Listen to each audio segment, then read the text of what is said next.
The wind rolled across the open plains of Redstone County, carrying the scent of sagebrush and dust. The land stretched for miles, golden pastures, scattered oaks, and the faint silhouette of the old Carter Ranch. It was a place time had mostly forgotten, a patch of earth that had survived generations of storms, droughts, and men who tried to tame it.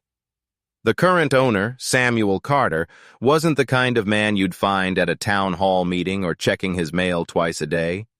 He preferred the rhythm of ranch life, the dawn feeding, the creak of the barn doors, and the quiet pride that came from keeping his family's land alive. Samuel had once served in the military, long before the ranch called him home. The discipline never left him. Every post on his fence stood straight, every piece of equipment meticulously maintained. To him, the land was more than property. It was identity, history, and inheritance. His father had taught him that no one truly owns the land. They simply earn the right to care for it. That peace, that quiet, would not last much longer. It began with a letter, thick paper, a stamped emblem, and a tone far too official for comfort. The envelope bore the name of the Crescent Valley Homeowners Association, a group that had recently formed near the new development down the highway. Their message was clear. The HOA intended to incorporate the surrounding rural land into its jurisdiction, citing environmental impact oversight and community aesthetic standards. To anyone else, it might have seemed like bureaucratic nonsense. But Samuel read between the lines. He saw what it was, a land grab disguised as regulation. The developers who had built the shiny new homes on former pasture land were hungry for more, and his ranch stood in the way. The next few weeks brought a wave of thinly veiled threats and patronizing letters. The HOA claimed his old bay barns were eyesores visible from the new subdivision. They complained about livestock odors drifting into residential areas. They even mentioned a plan to rezone for community growth. Samuel didn't need a lawyer to know what that meant. They wanted him gone. He ignored them at first. Men like him didn't panic over paperwork. He'd fought harder battles on far uglier fields. But then came the surprise visit. 3 SUVs rolled up his gravel road one Friday morning. The kind of cars that didn't belong in the country. Polished, city-issue vehicles with tinted windows and chrome details that gleamed like arrogance. Out stepped a small entourage. 2 men in suits and 1 woman in oversized sunglasses and heels unsuited for dirt roads. She was the HOA president, a self-proclaimed community reformer named Patricia Hensley. Her voice, even when polite, carried that unmistakable tone. The kind of entitlement only someone who'd never been told no could muster. They toured his land uninvited, snapping photos, scribbling notes, and shaking their heads at the rustic barns that had stood since the 1940s. When Samuel stepped outside, they gave him a polite smile. But it was the kind of smile wolves give before they bite. By the time their SUVs rolled back down the road, the old rancher knew a storm was coming. He walked his property that evening, boots crunching on the dry grass, eyes tracing the horizon. The sunset cast a red glow across his fields, the kind of color that always meant change. The cattle grazed quietly, unaware of the conflict brewing beyond the hills. Samuel stopped by the old Carter gate, the one his father had built by hand. The sign still hung there, weathered but proud. Private property. No trespassing. The next week, more letters came. Fines, warnings, demands to conform to community guidelines. One even accused him of violating noise ordinance, is due to his tractor work before dawn. He laughed bitterly at that one. The HOA didn't even have jurisdiction over his land, not legally, but that didn't seem to stop them from trying. They had underestimated the man they were dealing with. Because Samuel Carter was no fool. He didn't fight with anger. He fought with patience, precision, and strategy. The same qualities that once kept him alive now fueled a different kind of mission: to defend his home. He began taking notes, Dates, times, names. Every vehicle that slowed near his gate, every drone that hovered suspiciously over his pasture. He installed trail cameras along his fence lines, silent watchers hidden under brush and posts. He contacted an old friend from his military days who now worked in private investigation. Together they built a file, thick with evidence of harassment, trespassing, and unlawful actions by the HOA. What Patricia Hensley and her board didn't know was that Samuel had already started playing their game, and he was playing it better. When they sent a letter demanding he remove his unsightly fencing, he quietly replaced it overnight with a new one, stronger, higher, built to every exact legal measurement. When they accused him of storing unregistered machinery, he had already photographed, documented, and registered every vehicle on his land. And when he heard rumors that the HOA planned to hold a community vote to expand their boundary into his property, he began digging deeper, into records, deeds, and tax documents. What he found made his blood run cold. The HOA was backed by a real estate developer, one with deep pockets and political influence. They had been slowly buying land from struggling farmers in the area, flipping it into housing tracts. His ranch was the last holdout, the final piece of land that stood between them and a multi-million-dollar project. That night, Samuel stood outside beneath the stars. The cicadas hummed, the barn light flickered, and the sky stretched endlessly above him. He wasn't just fighting for a few acres of dirt. He was fighting for his family's legacy, and for every rural soul who'd ever been told they didn't belong in their own home. The battle lines were drawn, though only one side realized it yet. The HOA thought they were dealing with an old man too stubborn to move, but soon they would learn the truth, that some men don't just fight back, they plan. And Samuel Carter's plan was already in motion. Morning light spilled over the Carter ranch like a slow-burning fire. Samuel was already awake, coffee steaming in his hand, eyes scanning the hills as if expecting the enemy to emerge at any moment. The quiet beauty of the land masked a growing tension. Each sunrise no longer marked another day of work. It marked another day in the war for his land. He had spent his life fighting with sweat and grit, but this was a new kind of battle. No rifles, no soldiers, no smoke, just letters, lawsuits, and manipulation. It was warfare in suits and ties, fought with pens instead of bullets. But Samuel knew strategy, and he knew how to strike where it hurt most. Information. For weeks he'd been collecting proof, not just of harassment, but of illegal activity. The HOA's so-called jurisdiction maps were falsified. Their community votes didn't have proper signatures. Their funding, traced through layers of shell companies, led straight to a corporate developer named Red Ridge Properties, the same firm that had built the subdivision across the road. Samuel's private investigator friend, Hank, dug deeper.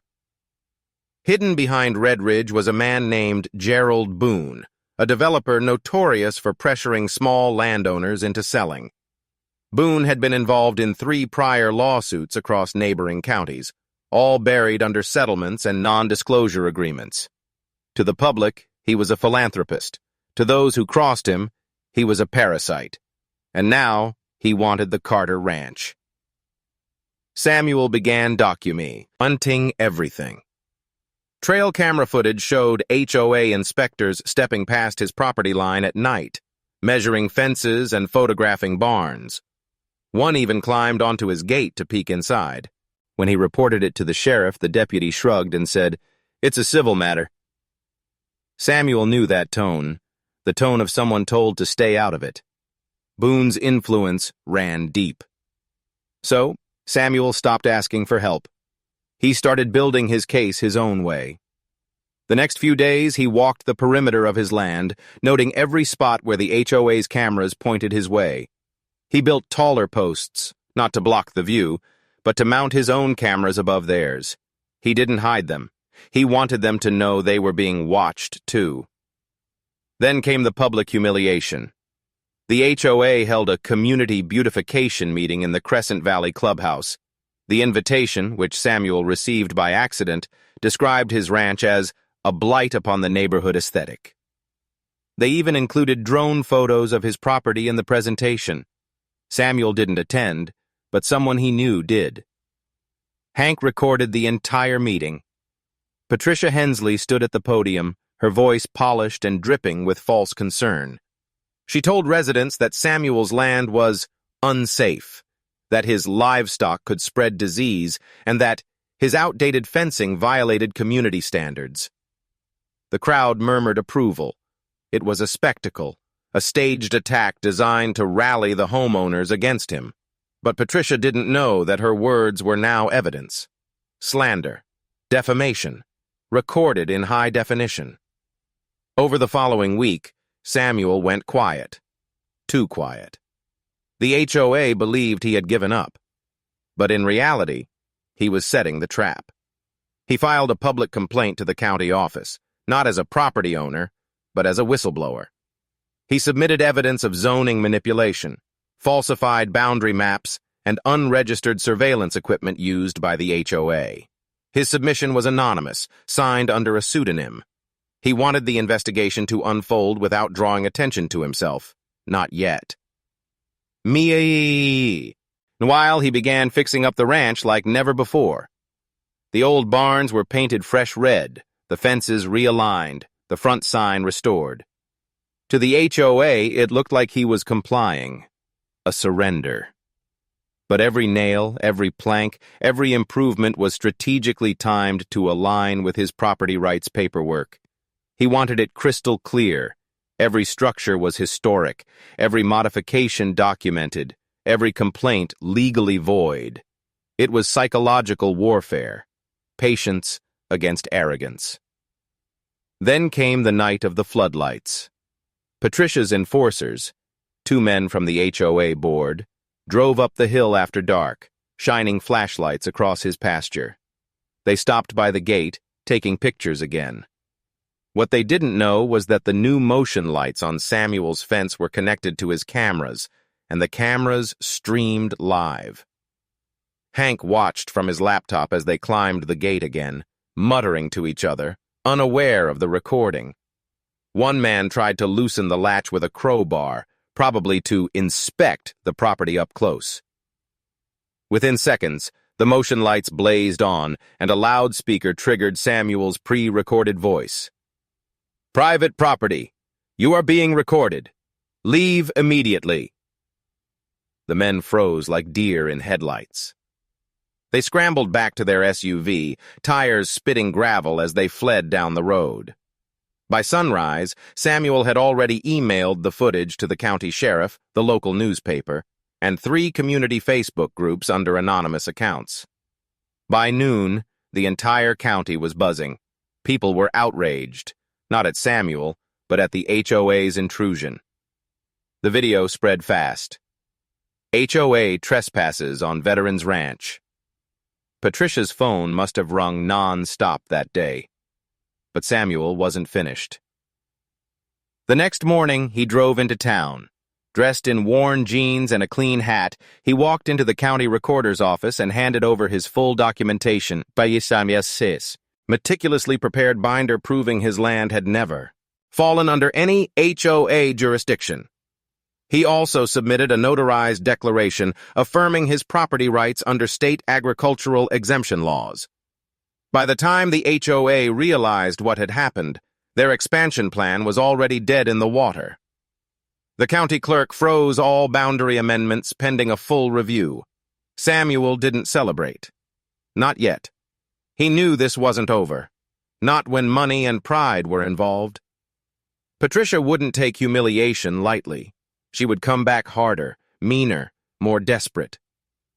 That evening, the sunset burned crimson across the fields as he sat on his porch, the sound of distant coyotes echoing in the valley.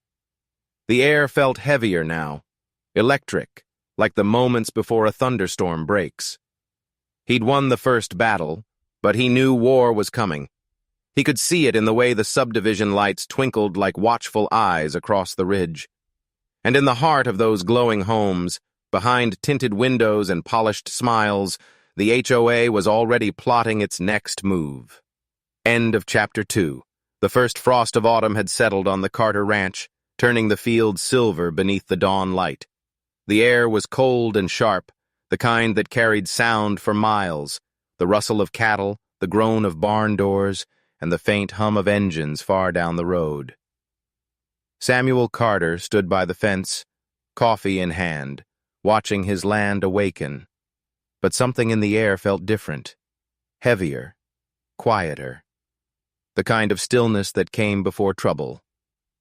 He didn't have to wait long. A week after the video of the trespassing incident went viral, the Crescent Valley HOA was in damage control. Patricia Hensley's pristine reputation had cracked. Local residents were whispering, the county was investigating, and even the developers behind her were growing nervous. She needed to regain control, fast. And in her mind, there was only one way to do that: destroy Samuel L. Carter's credibility. It began with rumors, subtle at first, whispers spreading through the town diner and the local Facebook pages, people saying Samuel was unstable, that he'd threatened HOA members with weapons, that his ranch was unsafe and full of code violations. None of it true, but enough to seed doubt. Then came the legal pressure. A thick envelope arrived at the ranch gate one morning, delivered by courier. Inside was a cease and desist order claiming that Samuel had interfered with HOA operations and defamed their board members. It demanded he remove the online video immediately and pay restitution for damages to community reputation. The document was pure intimidation, filled with empty legal jargon and unsigned by any legitimate court. But Samuel wasn't rattled. He'd expected this.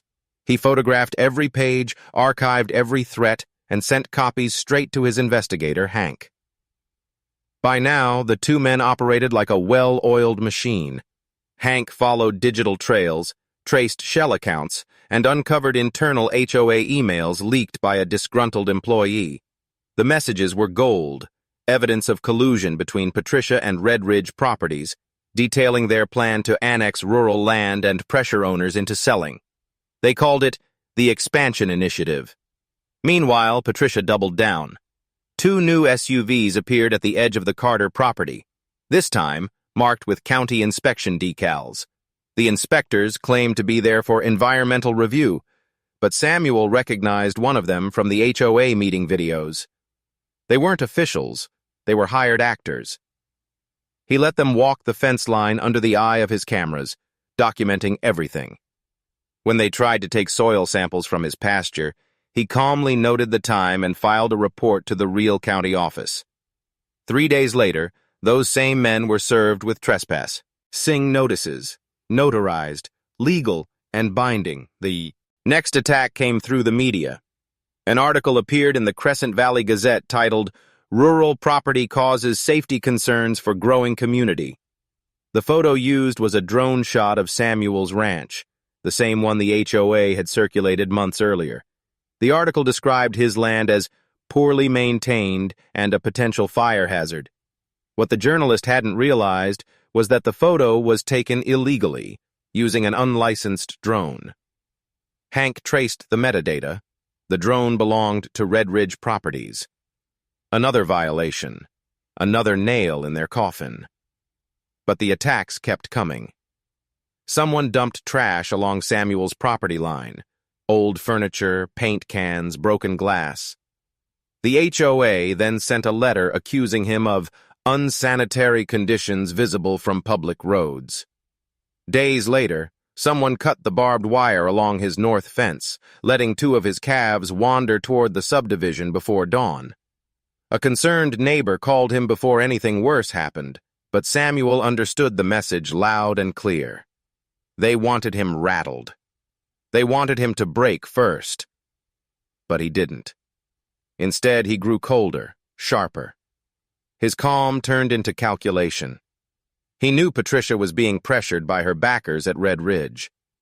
Developers hated delays, and Samuel had now caused months of them. Every day his land remained untouchable. They lost money, and the longer they pushed, the deeper they dug themselves into a legal trap he had carefully prepared. Behind the scenes, Hank worked with a local journalist, one who didn't fear the developers. Together, they built a full expose: the secret emails, the illegal drone photos, the trespassing, and the attempted land grab under false pretenses. It was damning, detailed, and devastating. But timing was everything. They needed to release it when the HOA least expected it, right when they thought they had finally won. That moment arrived 2 weeks later. One gray morning, Samuel woke to find something new nailed to his fence post. An official-looking notice from the HOA, declaring his ranch in violation of community standards and subject to forced acquisition. It was laughably illegal, yet the arrogance of it made his blood boil.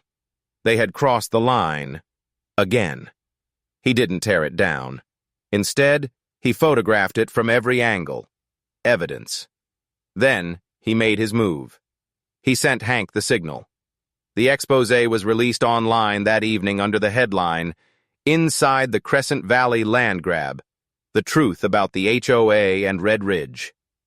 It exploded like wildfire. Screenshots of the emails, financial trails, drone footage metadata, everything was public. The community went into uproar. The county received hundreds of calls demanding investigation. News outlets picked up the story within hours. Patricia's name was everywhere, tied to corruption, harassment, and unlawful land seizure.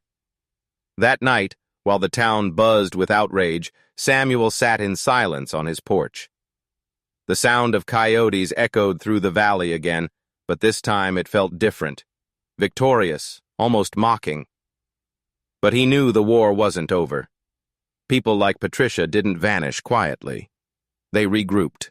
They plotted revenge. And when cornered, they got desperate. As the wind rustled through the tall grass, Samuel looked toward the faint lights of the subdivision flickering in the distance. He could almost feel Patricia's fury from across the hills, the humiliation burning her pride to ashes. She would strike back again. And the next time, she wouldn't rely on letters or fake inspectors. She'd go darker, riskier, more personal. The storm wasn't over. It was only beginning. The days that followed the expose were unlike anything Redstone County had seen before. The HOA, once so smug and untouchable, now faced a public reckoning. News, vans parked along the subdivision entrance, residents whispered at the clubhouse gates, and Patricia Hensley's once proud face was plastered across every social feed under headlines of scandal and corruption. But power rarely surrenders quietly. And Patricia, wounded, humiliated, and cornered, began to unravel. Inside the HOA office, she tore through papers, shouting at board members, accusing them of betrayal. Many resigned on the spot, terrified of the county investigation now looming over them. The developers from Red Ridge cut off communication, issuing a public statement denying involvement. Patricia was left isolated, furious, and desperate. And when people like her lose control, they turn dangerous. Meanwhile, the Carter Ranch sat in its usual peace. The cattle grazed. The wind carried the scent of winter hay. Samuel moved through his days as if nothing had changed, repairing fences, hauling feed, checking his trail cameras. But beneath that calm exterior, he was wary. He'd seen this pattern before, back in his military days, when enemies struck hardest just after losing their power. He kept his cameras rolling. Every angle of the ranch was watched. Every path to his property was lit. He had backup drives, copies of everything, stored in multiple locations. He wasn't just protecting land now. He was protecting truth. Then, one evening, just after sunset, the first sign of escalation appeared. A truck slowed along his western boundary, not one he recognized. Its headlights cut through the dark, pausing for a moment too long before driving off. Minutes later, one of his motion sensors tripped. The feed showed shadows moving near his barn, two figures, barely visible, trying to pry open the side door. Samuel didn't rush. He stayed inside, watching from his monitors. The intruders tugged at the latch, but found it locked tight. When the floodlights triggered, they bolted into the field. Samuel zoomed in and caught the license plate of the waiting truck. The next morning, Hank traced it. It belonged to one of Patricia's board members, a man who had recently resigned but still owed her favors. It was intimidation, a warning. Samuel filed the report, quietly, methodically. The sheriff was finally taking things seriously now that the county's eyes were on the HOA. He promised patrols. But Samuel didn't rely on promises anymore. He doubled his security. New locks, stronger gates, and silent cameras placed higher, hidden better. The tension around the neighborhood grew thicker. Crescent Valley residents began turning on Patricia. Her house became a fortress of drawn curtains and late-night lights. Every time she left, reporters followed. Yet her pride refused to let her step down. She told anyone who would listen that Samuel had ruined her life, that he'd manipulated the system and the media to destroy her. That rage, that festering need for revenge, soon turned into action. 2 weeks after the break-in attempt, Samuel awoke to the smell of smoke. The air inside his home was thick, acrid, unnatural. He rushed outside and saw it. A section of his northern fence was burning, flames licking up the dry wood, carried by the wind toward his pasture. He didn't hesitate. The years had hardened his instincts. He grabbed the extinguisher, the shovel, the water hose. The fire wasn't large, but it was deliberate. Accelerant had been poured at the base. Someone wanted to send a message. By sunrise, it was out, and Samuel stood among the charred remains, eyes scanning the ground. There, tire tracks. Fresh. He didn't need to guess who it was. The HOA's last desperate act had turned criminal. The sheriff arrived an hour later, along with the fire marshal. They took photos, samples, statements. But Samuel knew this wasn't something the law could stop. People like Patricia didn't think in terms of consequences anymore, only vengeance. That night, for the first time in months, Samuel didn't sleep. He sat on his porch, the rifle across his knees, his old dog curled by his feet. The cold crept in, but he didn't move. The ranch was quiet, but not peaceful. The air felt charged, a quiet before something worse. He thought of his father, of the lessons carved into his soul by hard years and harder men. You don't start a fight, son, but when one comes to your gate, you end it clean. By morning, he had a plan. He started by checking every camera, ensuring all footage was clear and backed up. Then he walked the ranch line, marking every entrance, every potential weak spot. He set up motion-triggered lights in the trees, solar-powered and invisible from afar. He placed decoy cameras in plain sight, bait for anyone foolish enough to tamper. And most importantly, he left one area deliberately unguarded, the same northern fence line where the fire had started. To anyone watching, it looked like a vulnerable point. But in reality, it was a trap. Hidden just beyond the burnt posts were 2 micro cameras and a motion-triggered thermal sensor, programmed to alert his phone instantly. He waited. 2 nights passed in silence. Then, on the 3rd, just past midnight, his phone buzzed. Motion detected. Northern fence line. He turned on the feed. 2 figures again, moving low, one carrying a canister. Patricia's ex-board member was there, but this time he wasn't alone. A woman stood beside him, hood up, but her posture, her hair, her movements told Samuel everything. It was Patricia herself. She crouched near the charred ground, pouring liquid, the man striking a match. The moment the flame flared, the lights erupted, floodlights blinding, alarms shrieking, and a pre-recorded voice blasting through the loudspeakers.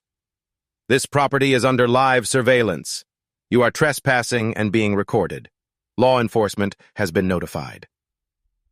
The pair froze, then ran, stumbling through the dark as sirens wailed in the distance.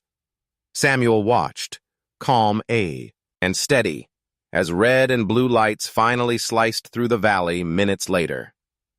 The county deputies caught Patricia's accomplice half a mile down the road. She herself was found hiding behind her SUV, shaking, furious, her perfect world collapsing around her. By dawn, she was in handcuffs. Arson, trespassing, property damage, intent to harm. The charges were stacked high. The news spread fast again. This time, no one defended her. The same people who once admired her leadership now turned their backs. The HOA board dissolved overnight. The developers from Red Ridge severed all ties and issued public apologies, desperate to salvage their image. Samuel stood in his pasture that morning, watching the smoke from the burned fence drift away in thin ribbons. It wasn't victory he felt, not yet. Just relief, exhaustion, and maybe a quiet satisfaction that justice, slow as it was, had found its way home. But the fight wasn't over. The legal storm was still coming. Property disputes, insurance claims, hearings. The damage Patricia had caused ran deeper than a single night's fire. Yet as the sun climbed above the horizon, painting his land in gold once more, Samuel knew one thing for certain. She would never touch his ranch again. And the name Carter, once whispered in HOA meetings with contempt, was now spoken across Redstone County with respect, even awe. Still, there was one final battle left. One last step to make sure no one would ever threaten his home again. And that would come soon enough. The following weeks brought a strange, uneasy calm to Redstone County. The once feared Crescent Valley HOA was gone, dissolved under the weight of scandal, criminal charges, and community outrage. Its clubhouse, once a hub of self-importance and petty control, now sat dark and empty, its manicured lawns uncut, its gates chained shut. But for Samuel Carter, peace did not come easily. The fire had left more than blackened wood and scorched pasture. It had left paperwork. Endless insurance forms, county hearings, legal proceedings. Patricia Hensley's arrest had sparked a domino of investigations, lawsuits, and bureaucratic knots. Each letter from the county felt like another reminder that even when villains fall, the system they built continues to choke the honest. Still, Samuel was patient. He had learned long ago that true justice took time and preparation. Patricia's accomplice, the former HOA board member, had already confessed. Under pressure, he spilled everything. How Patricia had ordered him to start the fire, how Red Ridge Properties had funded their expansion initiative, and how multiple local officials had turned a blind eye in exchange for campaign donations. That confession changed everything. The county sheriff, once hesitant to act, now found himself under public scrutiny. His department launched a full-scale inquiry into Red Ridge and the county zoning office. Lawyers circled like hawks. Reporters camped at the courthouse. Patricia's face returned to the news, this time pale and hollow, her arrogance stripped away. She was no longer the proud president of an HOA. She was a disgraced criminal, awaiting trial, despised even by those who once praised her. Meanwhile, Samuel rebuilt. The northern fence was replaced, stronger than before. The barn doors were repaired, painted red again, a symbol of resilience, of defiance. Neighbors who once avoided him now stopped by with kind words and help. Some brought lumber, others food, and a few simply came to shake his hand. The story of the Carter Ranch had become more than a local scandal. It was a legend. An old man, alone, had stood against money, power, and corruption, and won. Yet Samuel didn't gloat. He carried himself as he always had, quiet, steady, focused. But inside, there was something heavy. The victory came with a price: months of stress, sleepless nights, memories of smoke and betrayal that wouldn't fade easily. Then came a letter, not from the HOA, not from Patricia, but from Red Ridge Properties themselves. It was smooth, printed on thick paper, with a tone polished to false humility. They expressed regret over the recent events and offered a final settlement. In exchange for his silence and withdrawal of civil claims, they would pay him a significant sum and agree never to contest his land rights again. It was tempting, almost insulting. Samuel read it twice, folded it neatly, and set it on his kitchen table. Then he walked outside, down the gravel path to the gate that bore his family's name. The sign, Private Property, Carter Ranch, swayed slightly in the wind. His father's handwriting, carved into the old wood decades ago, still visible through the faded paint. He knew what his father would have said. "Money don't mean peace, son. Truth does." So Samuel didn't take their offer. Instead, he called Hank. The two men met at the local diner, the same place where gossip once circulated against him. Over black coffee and the quiet hum of small-town chatter, they discussed their final move. It wasn't revenge anymore. It was closure. Red Ridge had avoided criminal charges by blaming Patricia, but their hands were far from clean. And Samuel wanted every trace of their influence out of Redstone County. Hank, ever the strategist, had already begun. Through public records and corporate filings, he found that Red Ridge had quietly transferred ownership of several nearby properties to a new shell company, preparing for another development under a different name. That would end today. The following week, Samuel submitted his final report. A thick, meticulously organized document to the state attorney's office, complete with evidence trails, emails, and financial ledgers linking Red Ridge to illegal Z, owning activities across multiple counties. Hank had tied it together neatly, citing cross-state property fraud and bribery statutes. They didn't need to fight with words anymore. The system would now developers. Samuel didn't care for the attention, but the impact was undeniable. Protests erupted near Red Ridge's headquarters. Investors pulled funding. The company's stock plummeted. County officials scrambled to distance themselves, and Patricia, sitting in her jail cell awaiting sentencing, finally understood the full scope of what she had unleashed. The woman who once looked down on Samuel's land from her luxury home now stared at concrete walls, while the man she tried to destroy became the symbol of rural justice across the state.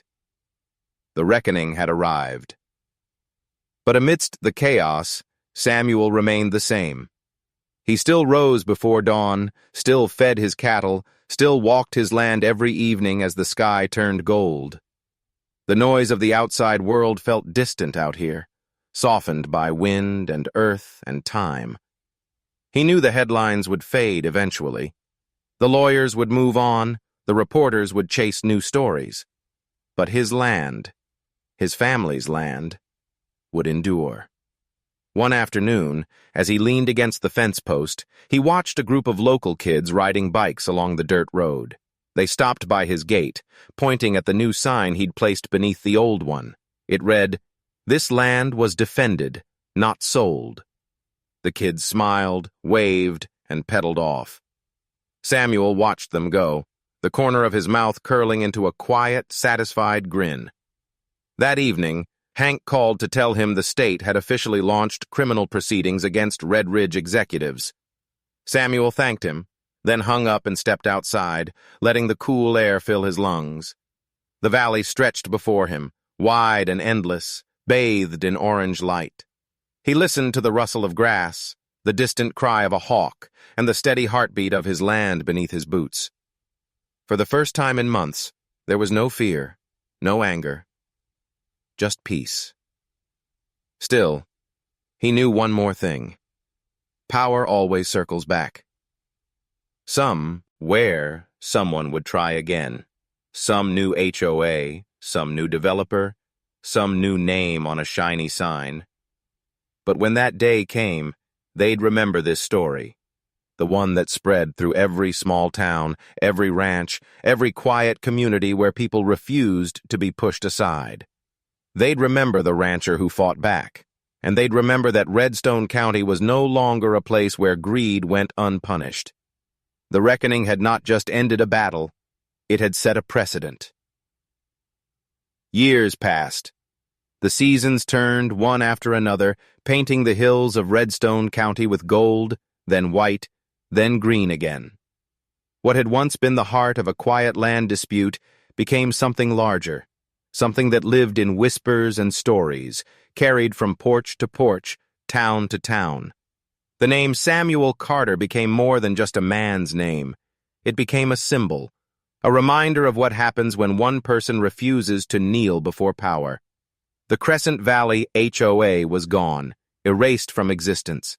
Its charter dissolved, its members scattered. Some moved away, embarrassed by the scandal. Others stayed but never spoke of it again. Patricia Hensley's trial had ended in a conviction that made statewide news: arson, fraud, conspiracy. She was sentenced to years behind bars, her fortune seized, her influence gone. Red Ridge Properties followed her into ruin, swallowed by lawsuits and state investigations that exposed decades of corruption. But on the Carter Ranch, life continued quietly, steadily, just as it always had. Samuel rebuilt everything that had been lost, not with grandeur, but with care. The barn stood proud again, its red paint gleaming under the summer sun. The northern fence, once a line of conflict, now marked the border of peace. Cattle grazed freely, their bells ringing softly in the distance. He had refused interviews, declined book deals, ignored every news crew that came knocking. Hey, fame didn't interest him. He didn't fight for headlines. He fought for his land, his legacy, his father's promise. And that was enough. But even without his voice, the story grew. People told it their own way. Some called it the Ranchers' Revolt, others, the War for Carter Land. YouTube channels, small-town podcasts, even national media picked it up. They told of an old man who stood alone against a corrupt system and won. It wasn't just a story about property rights. It became a story about freedom, about what it means to own something that no one else can take from you. As time moved forward, new faces arrived in Redstone County.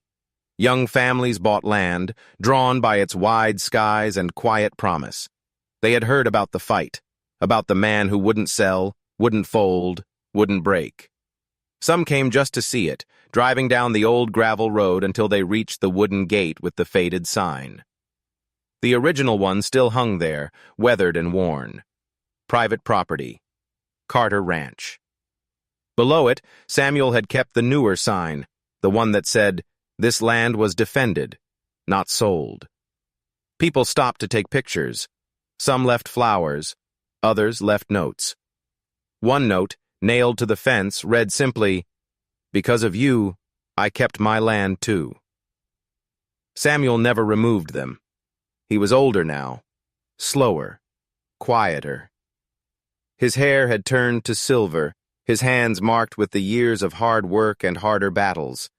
But his eyes, those sharp blue eyes that had once stared down corruption, still carried the same fire. Every morning, before the sun rose, he walked the fence line with his old dog, Duke, at his side. The same ritual, day after day.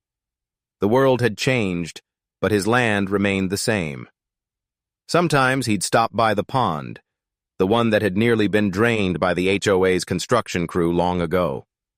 The water shimmered under the dawn light, still and peaceful. There, he'd pause, watching the reflection of the sky ripple at the breeze. That spot had once been the edge of his greatest battle. Now, it was the symbol of his peace. Hank still visited from time to time. The two men sat on the porch, coffee in hand, talking little, saying much. They had seen what power could do, and what courage could undo. Hank had become a local legend in his own right, the lawyer who helped the rancher turn the law against the lawless. Together, they had changed how the county handled land rights forever. New ordinances were written. County officials now required full transparency on all development projects. No HOA could claim authority beyond its established boundaries again. Samuel's fight had become the foundation for reform, his story written into the law itself. The county even renamed the old dirt road leading to his property, Carter's Line Road. When the sign went up, Samuel just shook his head with a faint smile. He didn't need monuments, but deep down he was proud.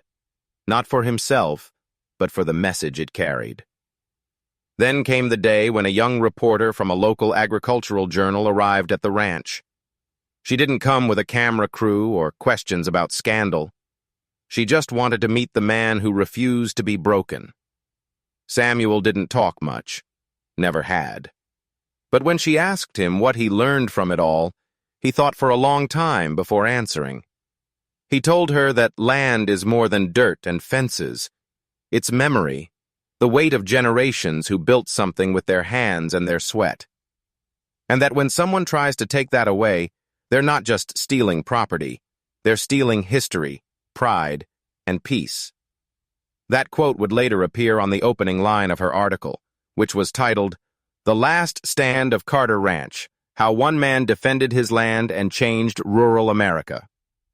It went viral, not because it was sensational, but because it was true. By the time winter came, snow covered the valley in a silent white sheet. Samuel watched from his porch as the wind danced across the fields. Duke slept by the door, the fire crackled inside, and the old clock ticked softly. He knew he had fought his last battle. But that didn't matter. The land was safe. The fight was over. In the years that followed, when travelers passed through Redstone County, they'd hear locals speak of the story. Sometimes around a campfire, sometimes at the diner, sometimes at the county fair. And always, it ended the same way. They tried to control him, to own what wasn't theirs, but they forgot who they were dealing with. The legend of the Carter Ranch lived on, not as a tale of revenge, but as a testament to defiance, justice, and the unbreakable spirit of those who stand their ground. When Samuel Carter finally passed, the town gathered for his funeral. Men took off their hats. Women wept quietly. The sheriff, the mayor, and even former enemies stood side by side. His coffin was carried through the same gates that once marked the edge of his freedom. And as the sun dipped low behind the hills, painting the land in gold, a quiet wind swept through the valley, bending the grass, stirring the dust, carrying his story onward. Because legends don't die when the man does. They live in the soil, the fences, the skies, and in every heart that refuses to bow. The land was quiet again, peaceful, free,